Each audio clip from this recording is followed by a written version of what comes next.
¿Qué tal? ¿Cómo están? Bueno, siguiendo con el tema Messi, ahora, como ustedes saben, bueno, está a un paso de jugar en el PSG, así que qué mejor que hablar con un gran especialista, con un gran investigador, un sociólogo como es Fernando Segura Trejo, quien tengo el gusto hace años de conocer, un investigador de gran prestigio, además siempre agradecido porque fue el prologuista de mi libro AFA, el fútbol pasa, los negocios quedan. Así que bueno, Fernando es alguien muy formado, que además sabe muchísimo del tema relacionado con París y con el PSG, porque años enteros vivió en Francia, ahí se graduó en la Escuela de Altos Estudios en Ciencias Sociales de París. Así que bueno, Fernando además es un gran amigo, así que un gran gusto, Fernando, tenerte en mi canal. Gracias por estar ahí. Vamos a empezar preguntándote algo sobre cómo te toma a vos, que viviste años en París y que estuviste tan relacionado con investigaciones relacionadas con el fútbol, este pase de Messi, un argentino, al PSG y siendo Messi quien es, ¿no? Sí, hola Sergio, muy buenas tardes o buenas noches según nos vean en tu canal o buenos días. Desde la Ciudad de México es un gusto saludarte y hablar de Messi. Y como lo decías, compartimos muchos momentos e inclusive nos encontramos tú y yo en París en alguna época, en esa época en la cual yo estudiaba en París y en la cual me permitía ir a ver a un Paris Saint-Germain que no era del todo este París que conocemos hoy. Por ahí un chico que nació hace 10 años ve el Paris Saint-Germain y ve todo el glamour que rodea al Paris Saint-Germain. Hace unos 12, 13 años era un equipo de segunda, de la mitad de la tabla para arriba, pero que no llegaba a competirle del todo al Lyon, por ejemplo, que era el múltiple campeón en aquellos momentos.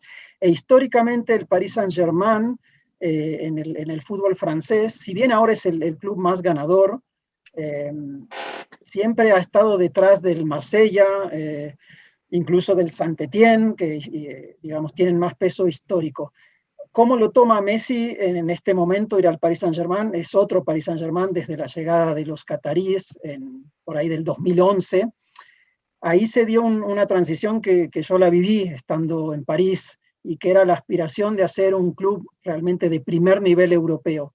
Les ha tomado mucho tiempo, estamos en 2021, y ya están en el punto más maduro, yo diría, ambos proyectos. Tanto el Paris Saint-Germain, el año pasado se quedaron en la final de la Champions League, lo cual es una obsesión para el club, para la liga francesa, porque solamente un equipo francés ha ganado la Champions League, el Marsella, por ahí de inicios de los 90, de los años 90, y lo toma un Messi muy maduro, un Messi consagrado, un Messi que se va sin deudas, diría yo, del Barcelona, una deuda tal vez sentimental de poder haberse quedado y retirado en el equipo de su vida. Pero yo creo que esto es un impacto de mucha geopolítica también y si te parece podemos hablar de esos aspectos.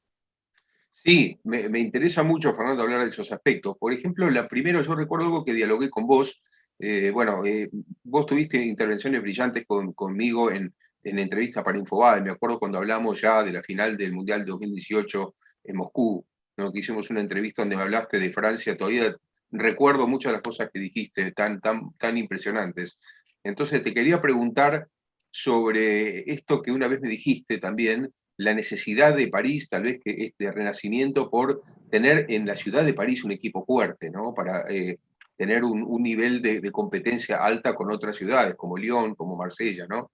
Raro que París no tuviera. Siempre me pregunté, Fernando, ¿por qué Francia, siendo fundadora de FIFA y siendo siempre animadora de todo tipo de organizaciones, no tuvo un equipo así tan fuerte? Bueno, el Marsella, como dijiste, en los 90, pero en general nunca tuvo un protagonismo en fútbol tan alto como Italia, como España, como Alemania, como Inglaterra, ¿no? Así que quería preguntarte primero por eso, si hay algo de esto en la compra de los cataríes del Paris Saint-Germain o si hay un intento de la clase dirigente parisina por tener un equipo fuerte que compita con Marsella y con Lyon. Sí, Sergio, históricamente, desde la fundación del Paris Saint-Germain, el Paris Saint-Germain fue fundado en los años 70, es decir, frente a clubes como el Saint-Étienne o el Nice. Nos olvidamos del Nice, que también fue uno de los grandes protagonistas, o el Stade de Reims, donde jugó Carlos Bianchi, eran los grandes protagonistas del fútbol francés, pero París no podía competir y lo hacía con equipos menores. El París Fútbol Club, el Racing Club de París o el Stade francés, que prácticamente hoy están en otros deportes, un viejo proyecto del Racing Matra. Entonces, cuando nace el Paris Saint-Germain fue muy apoyado por la alcaldía de París. En aquel entonces el alcalde de París era Jacques Chirac, quien después fue presidente de Francia. El Paris Saint-Germain, desde su concepción, siempre estuvo vinculada a una idea de poder, de poder económico, político y deportivo. Ambas cosas van unidas. Y de competir, como tú le decías, con otros actores franceses. En los años 90 el Paris Saint-Germain fue comprado por Canal Plus y ahí se intentó que compitiera en el plano europeo. De hecho, ganaron no una Copa de Europa, sino una antigua Copa que después también jugaron la Recopa y perdieron, le ganaron al Rapid de Viena en el año 95, 96, me corregirás tú, no lo recuerdo, pero eran aspiraciones europeas y parecía en aquellos años 90 que se podía concretar. Ese París tuvo a grandes figuras como Djorkaeff, que después fue campeón del mundo con Francia 98. Siempre esa aspiración estuvo. El proyecto no llegó a concretarse, no funcionó del todo, y otra vez fue vendido el Paris Saint-Germain a inicios... No, a inicios de los 2000, sí, fue en 2006 que fue comprado por un grupo de inversores norteamericanos. Uno nunca sabe bien de dónde vienen estos fondos, estos grupos, pero bueno, parecía que era un grupo norteamericano. Voy a buscar el nombre o lo podemos recordar aquí. En el 2006 fue comprado por ese grupo y realmente fue una frustración porque no consiguieron ni los primeros planos franceses y mucho menos los primeros planos europeos. Cuando llegan los cataríes, el proyecto político alrededor de los cataríes y alrededor del Paris Saint-Germain era aspirar a los primeros planos europeos. Las primeras temporadas, yo recuerdo que la primera compra estelar del grupo catarí fue Pastore. Fue anunciada en el Parque de los Príncipes con bombos y platillos. Después empezaron a venir jugadores como Zlatan, también estuvo David Beckham. Entonces, la Bessi, desde ahí ¿no? podemos... El Pocho la Bessi también. Sí, fueron, digamos, aumentando el caché de las compras hasta llegar a un Neymar en 2017, a tener a Mbappé, a quien se lo arrancaron al Mónaco, como la figura que después se consagró campeona del mundo, y hoy se permiten tener a Mbappé, a Neymar y a Messi. Entonces, creo que el objetivo de geopolítica, de poder económico, está alcanzado, falta el título deportivo, y ese título deportivo que les hace falta es la Champions League. Pero recordemos algo también, Sergio, el año que viene, 2022, hay un mundial en Qatar, y ahí ha ganado todas las fichas el Paris Saint-Germain. Si ubicamos a los candidatos, están Francia, está Brasil y ahora se ha sumado Argentina, tal vez después de este triunfo en la Copa América. Entonces tienen prácticamente la mitad de las fichas ahí concentradas en el Paris Saint-Germain. Otra cosita más que le podemos decir al público es el atractivo turístico que le agrega París. Imagínense París, la Torre Eiffel y un fin de semana viendo a estas figuras en el Parque de los Príncipes. Como combo mediático creo que no puede haber mejor jugada para los cataríes, para el Paris Saint-Germain y para la Liga Francesa, que aumenta su valor, sus derechos de venta, sus derechos de transmisión para el mundo. Ahora, se puede decir también que, bueno, esto convierte a París un poco en la capital mundial del fútbol de equipos, ¿no? Estamos hablando además de que Francia hoy es la campeona del mundo vigente y que ahora tiene al mejor equipo o el más cotizado equipo del mundo. Entonces, bueno, este es un gran objetivo cumplido por parte de París, pero también qué cosa me quedé pensando, Fernando, esto de arrancar, vos decías muy bien, porque es así, arrancarle jugadores a rivales. Es decir, ya le arrancó al Barcelona Neymar, ahora de alguna manera por una falencia propia del Barcelona no termina siendo otra cosa que arrancarle a Messi, ¿no? Y le arrancó a Mbappé a un rival directo, como era en ese momento el Mónaco. Es decir, que hay una tradición de arrancar jugadores para quedarse con lo más importante, pero a su vez convirtiendo a París en la capital mundial del fútbol.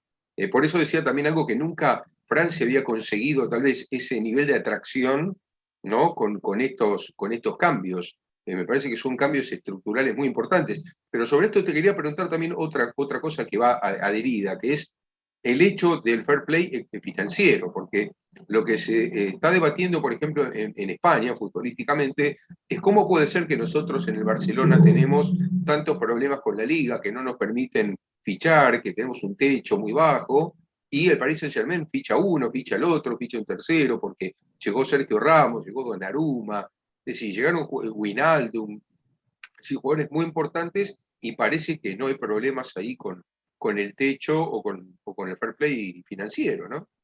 Sí, eso también tendríamos que pensarlo a partir de lo que sucedió con el escándalo del intento de creación de una Superliga, en el cual, digamos, la oveja rebelde fue el Paris Saint-Germain. Paradójicamente, quien hizo caer de alguna forma este proyecto, quien lo ventiló a los medios de comunicación y quien se portó como un buen alumno de la UEFA, fue el Paris Saint-Germain. Entonces, tal vez ahí podamos explicar esa plasticidad que puede mostrarle hoy la UEFA al Paris Saint-Germain, como, bueno, al final fueron buenos amigos, fueron buenos alumnos, y también esa jugada la podríamos pensar en términos estratégicos. Nada se hace por altruismo acá, ni por intereses, ni siquiera por intereses nacionales, porque aquí estamos hablando de intereses transnacionales. Acá cada jugada, cada movimiento son fichas muy, muy estratégicas, calculadas a nivel inclusive de estados, es decir, atrás del Paris Saint-Germain hay un estado que intenta posicionarse de forma estratégica, tiene otro competidor en el Golfo Pérsico, como es el grupo del City, que pertenece a los Emiratos Árabes Unidos. Estamos hablando de competiciones acá, de jeques, de millones de dólares, de corporaciones, de posiciones en Europa, de posiciones en Norteamérica.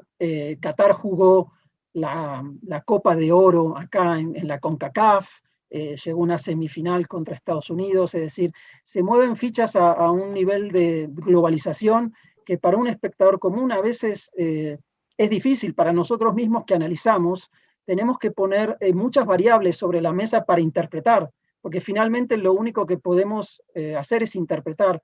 Pocas veces vamos a ver la sinceridad de un actor, como fue tal vez la sinceridad de Lionel Messi ayer en la conferencia de prensa, donde dijo él su sentimiento, su postura, su parte de la historia, y donde dijo, hasta acá llegué con el Barcelona, hice un intento, de mi lado hice lo posible, no se pudo dar. Es interesante, pero a la vez es complicado moverse con todos estos intereses en juego. No sé qué opinas al respecto, Sergio, pero por ahí veo todos estos movimientos como una forma de leer la geopolítica del fútbol. Sí, sí, coincido con vos, Fernando, cada vez más. Es decir, yo también creo que pasa eso y también pienso en otras cuestiones ligadas a Qatar y al fútbol, ¿no? Y a la política. Por ejemplo, el tema de los medios de comunicación, al que la IFI tan ligado a Al Jazeera, por ejemplo, ¿no?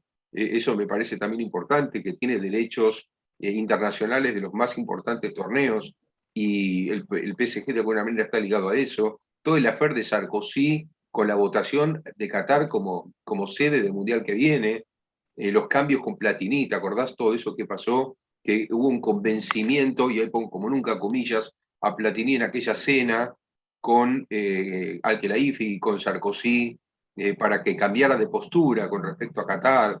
Es decir, me parece que hay una cantidad de cuestiones geopolíticas muy interesantes que se juegan y un mundo que parece, Fernando, cada vez más ligado a estos intereses y a estas estructuras. Por eso ese llanto de Messi parece casi amateur al lado de estas cuestiones, ¿no? Ultra profesionales de una cantidad de intereses impresionantes y que hay que ver también cómo puede influir en el futuro, ¿no? Esto de la alianza entre un club-estado, como es el PSG, de alguna manera, con esto del doping financiero que se habla tanto, con los medios de comunicación, con mandatarios de países, con futbolistas de primer nivel, es decir, una cantidad de cuestiones que parece que van centralizando, ¿no? Van monopolizando un poco el fútbol. Sí, y en esta lógica de actores, creo que quien más pierde es la Liga Española de Fútbol, porque hace unos años se fue Cristiano Ronaldo y ahora se va Lionel Messi, y se queda como una liga que estuvo en los primeros planos y que corre el riesgo de pasar a un segundo plano. Es decir, hoy tal vez la Premier League se lleva todos los casilleros en ese sentido y la liga francesa empieza a competir. Le hace falta tal vez a la liga francesa otro equipo que pueda competir con el Paris Saint-Germain y veo un riesgo, veo dos cosas por ahí, Sergio. Un riesgo que es, si el Paris Saint-Germain no gana de repente en los años que viene una liga, de todas las que tiene que jugar, es un escándalo de por sí. Imaginemos que el Lyon o el Marsella le arrebaten la liga, es de por sí un fracaso rotundo. Y lo mismo en la Champions League, si no llega mínimo a la semifinal, otro escándalo.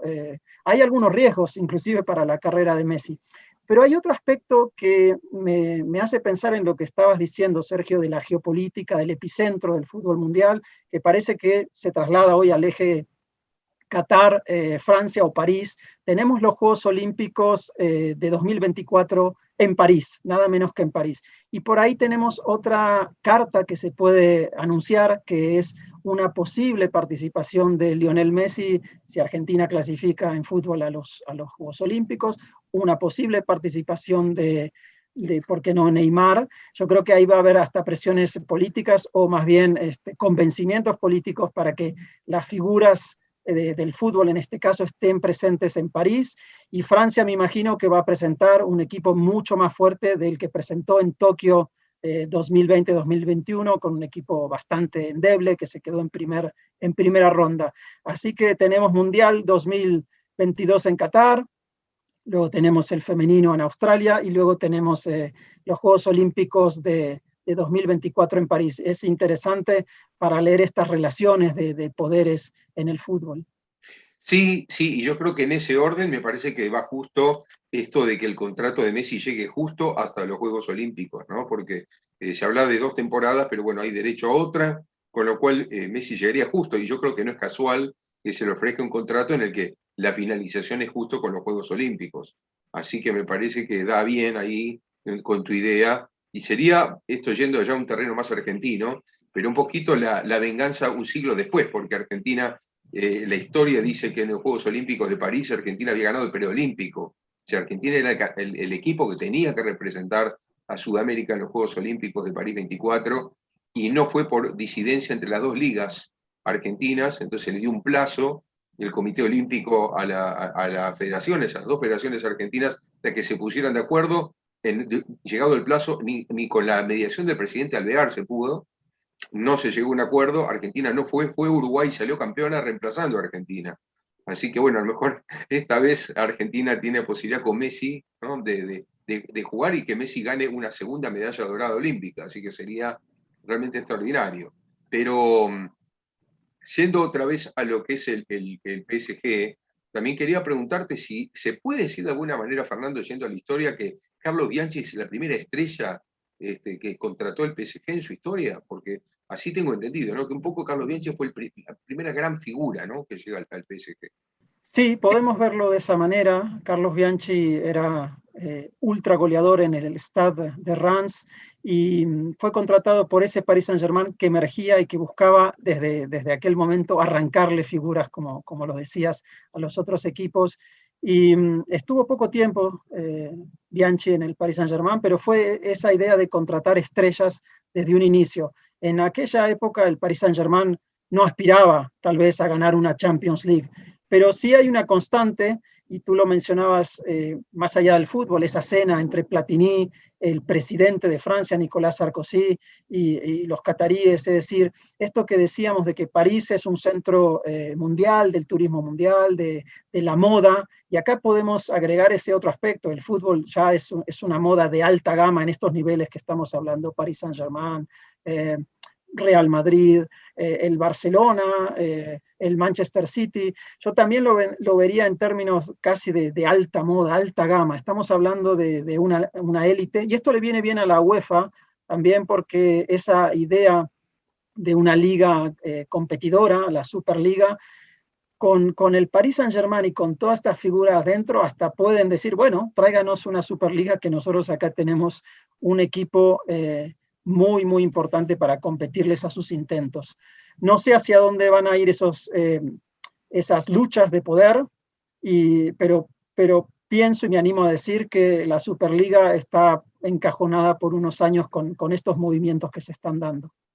Es muy interesante lo que comentaba Fernando, porque con todo lo que decías en esta última intervención, a mí me da de pensar que el PSG de alguna manera se convierte en el establishment dentro del establishment, ¿no? Algo así como el equipo oficial, de alguna manera, o el equipo más cercano a lo oficial, con lo cual, claro, cuesta cada vez más salirse del oficial cuando hay tanto centrado en equipos como el PSG, ¿no? Porque otros alumnos obedientes fueron los alemanes, por ejemplo. Los alemanes como el Bayern Múnich o el Borussia Dortmund dijeron que no rotundo a la posibilidad de salirse, de hecho ya ni los toman en cuenta para lo que queda, es decir, para esta apelación a la justicia civil, todos los movimientos de pinza que están haciendo la Juventus, el Barcelona o el Real Madrid, que son los tres más rebeldes, ¿no? Los top six ingleses quedaron un poco en offside, ¿no? Hablando en términos ingleses, están ahí viendo cómo recomponen, pero después de que las propias hinchadas le dijeron no se vayan, quedaron muy complicadas, el propio Boris Johnson, las hinchadas, o sea, de ambos lados les dieron a entender que no.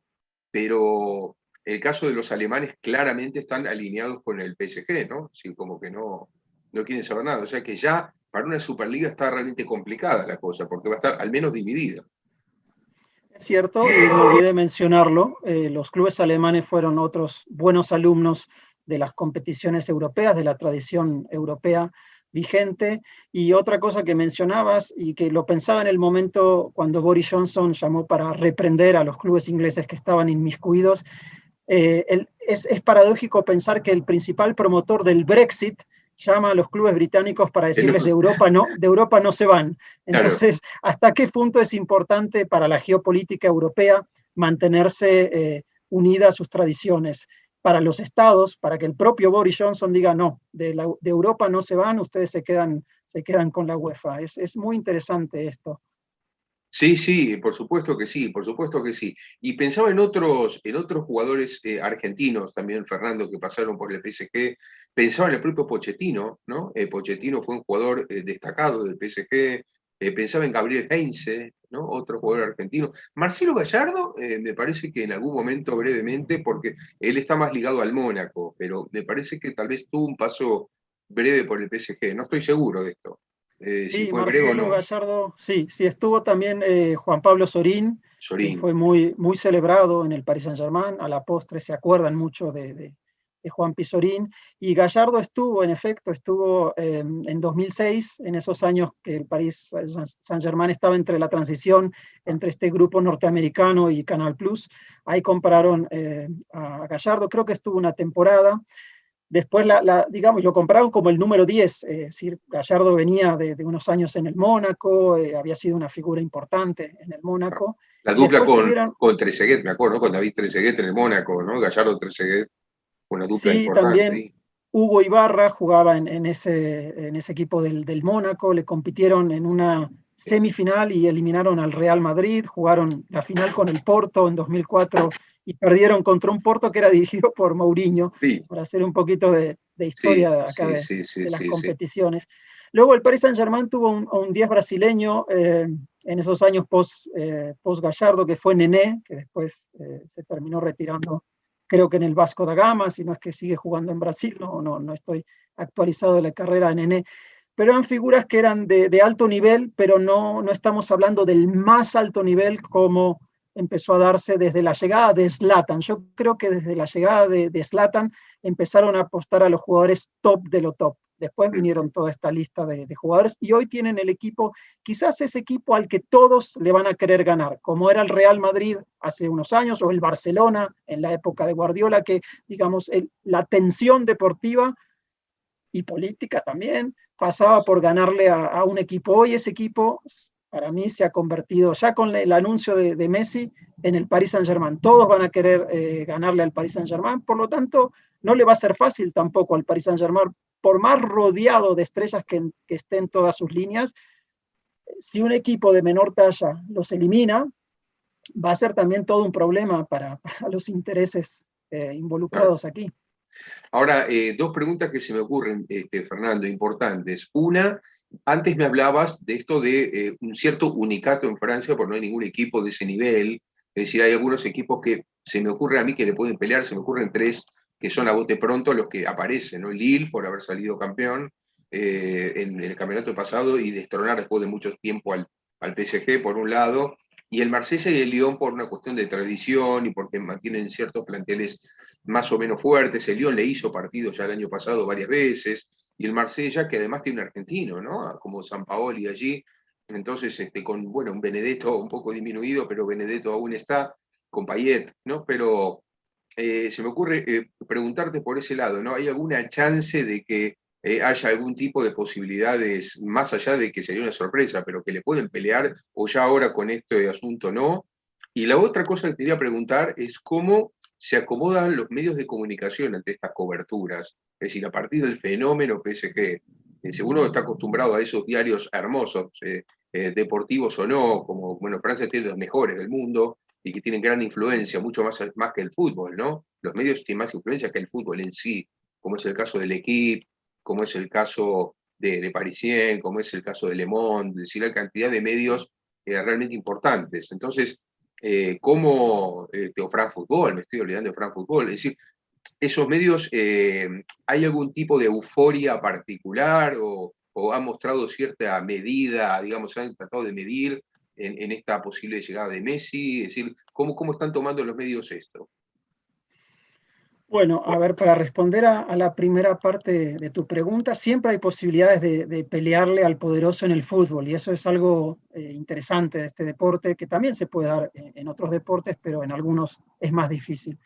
De las 4 competiciones en las cuales participa el Paris Saint-Germain, esto es la Liga de Francia, la Copa de Francia, la Copa de la Liga y la Champions League, se le va a exigir que gane las 4, y es difícil que todas las temporadas gane las 3 de Francia y la Champions League, que es el pendiente que tiene. Vamos a imaginar que una temporada gana el campeonato, la Liga, pero luego cae en la Copa de la Liga. Entonces ahí ya se le va a reclamar el primer fracaso. Y lo mismo en la Copa de Francia. En la Liga veo muy difícil que le arrebaten como el Lille le arrebató la temporada pasada, en la última fecha, la Liga al Paris Saint-Germain, pero siempre es posible. Ahora, si nos ponemos a revisar del 2013 para acá, creo que solo 2 equipos, además del Paris Saint-Germain, han ganado la Liga. Entonces va a ser todavía más difícil.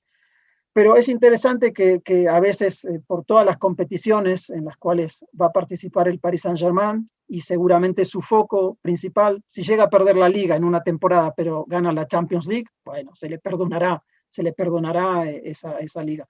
Sí creo que los contendientes locales van a ser el Marsella de Sampaoli, el Lyon, que está recuperando un poquito de nivel, y después tal vez el Lille, que está en un nivel muy competitivo, y se está convirtiendo en uno de los grandes clubes formadores de jugadores, el Lille.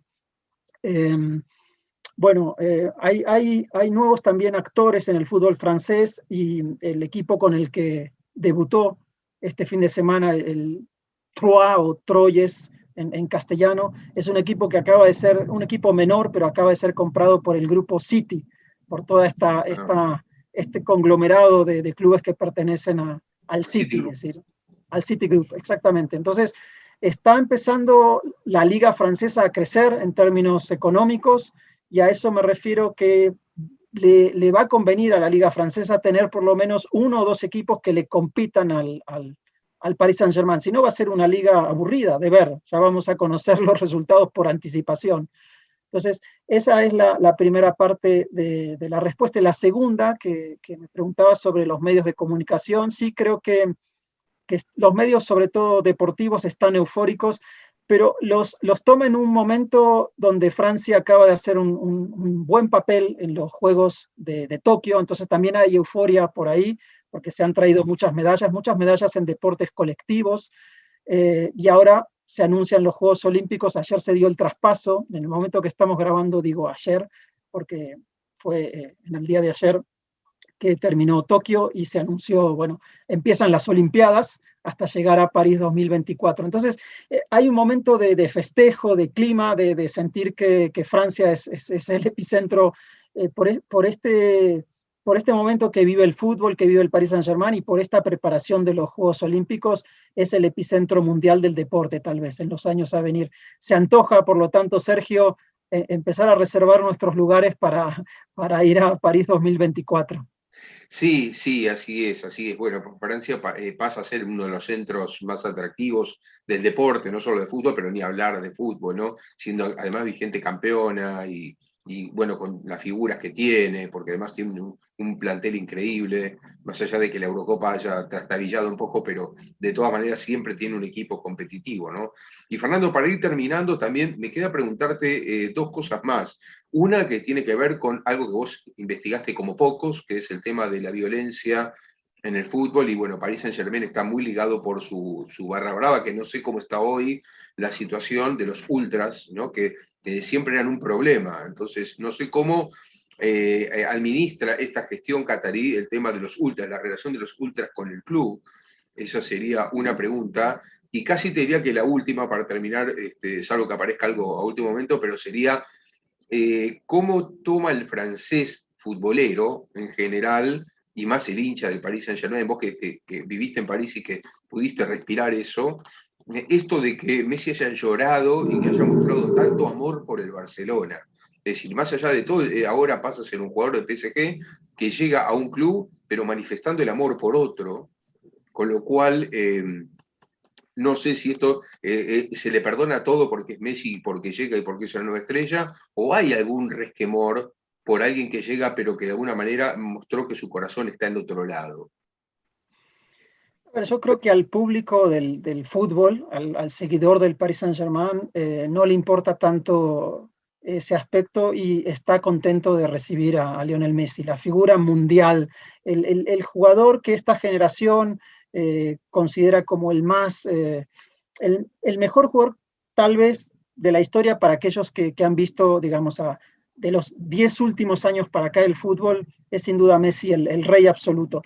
Tenerlo en París yo creo que hasta lo viven como un gran honor, que no le van a reprochar. Nadie le puede reprochar a Messi el cariño que tiene por Barcelona. Yo creo que al contrario, lo ven como una persona que ama el lugar que lo formó, que ama el lugar donde creció. Hoy veía algunos reportajes en la televisión francesa, en el canal internacional TV5 de Francia, y los entrevistados estaban fascinados. Hay gente que ya se está acercando a las tiendas del Paris Saint-Germain, hay gente que está esperando en qué vuelo va a llegar Lionel Messi para ir al aeropuerto. Entonces yo creo que va a ser una gran fiesta cuando el público del Paris Saint-Germain puede ir al estadio y se va a vivir como otro momento de gran euforia. Respecto a tu pregunta del público que va al Parque de los Príncipes, la casa del Paris Saint-Germain, el público ha cambiado. El grupo catarí tomó la receta británica de los años 90 de cambiar el perfil de los espectadores, y con aquellos grupos ultras que tanto se disputaban las tribunas en el Parque de los Príncipes han sido completamente barridos del estadio. Hoy el sistema es un sistema a través de abonos y un sistema aleatorio que no permite que diferentes aficionados vayan en grupo al estadio. Hoy es muy difícil ver concentraciones de grupos de aficionados. Se ha elitizado, y esto era parte de lo que querían los cataríes, el público del Paris Saint-Germain es un público más elegante, o sea, no es una opinión mía, es lo que buscaban los cataríes. El abono es caro y aún va a ser más caro con Lionel Messi. Con esto no se han resuelto los problemas de violencia, lo que se ha hecho es trasladar el problema a las calles. ¿Qué pasa cuando el Paris Saint-Germain gana? Se festeja en el estadio de forma muy elegante, pero el problema se traslada a las calles de París. Hay enfrentamientos con la policía, hay festejos desmedidos. Aquellos hinchas aficionados que se ven de alguna forma privados de poder asistir a su histórico estadio demuestran esa euforia, pero luego se enfrentan con la policía en las calles de París, y muchas veces lo que es un festejo termina con noticias, y esto lo vimos cuando perdieron la Champions League contra el Bayern de Múnich. Hubo desmanes la misma noche de esa derrota, que salieron a la calle, algunos a festejar que el Paris Saint-Germain había llegado a la final, pero terminó todo en enfrentamientos con la policía, y ha sucedido en reiteradas ocasiones cada vez que el Paris Saint-Germain gana una liga inclusive. Así que bueno, no estaremos exentos, me parece, ojalá que sí, pero no estaremos exentos de ese tipo de imágenes, me da la impresión. Por un lado, un público que puede pagar el abono y ver a figuras como Lionel Messi, Neymar, Mbappé y toda la compañía. Y por otro lado, jóvenes de los suburbios de París que se ven privados ir al estadio por estas medidas. Así que bueno, es una relación de fuerzas, una vez más, es un criterio económico el que han adoptado. No soy yo para juzgar si está bien o mal, pero es lo que han preferido. Bueno, y para terminar, Fernando, ya la última, porque además, bueno, estamos ya con el tiempo justo, con respecto a que también han notado en esas manifestaciones que comentabas, cierto odio al Paris Saint-Germain, especialmente en Marsella, ¿no? Es decir, yo recuerdo que cuando perdió la final de la Champions, en Marsella también salieron a festejar la derrota del PSG, ¿no? Es decir, ¿esto puede generar algo así como un odio o una bronca en el resto de los equipos por esta situación de estrellato? ¿O no a todos les interesa de la misma manera como al Marseille? Bueno, con el Marsella es una rivalidad histórica, inclusive entre las ciudades, entre Marsella y París, que va un poco más allá del fútbol. Pero sí creo que a los aficionados más ultras, tal vez, un poquito más radicales, sí va a haber este constante enfrentamiento. Cualquier victoria contra el PSG se va a convertir quizás en el campeonato ganado. Vamos a imaginar que el Rennes en Bretaña le gana un partido al Paris Saint-Germain, ya con eso se salva, si no se van al descenso, el equipo que esté en cuestión se salva el año. O sea, sí creo que va a haber parte de eso, pero también va a haber fascinación de aquellos equipos que vayan, a ver, para un joven de cualquier ciudad de Francia, ir a ver un partido donde está Lionel Messi, donde está Neymar, también se invita como parte de un espectáculo interesante. Así que con esto, para no hacerla tan larga, me voy despidiendo de tu audiencia. Espero que les haya gustado esta charla y te agradezco a ti, Sergio, por esta invitación y te felicito por tus canales de YouTube y tus redes sociales que continúan creciendo semana tras semana.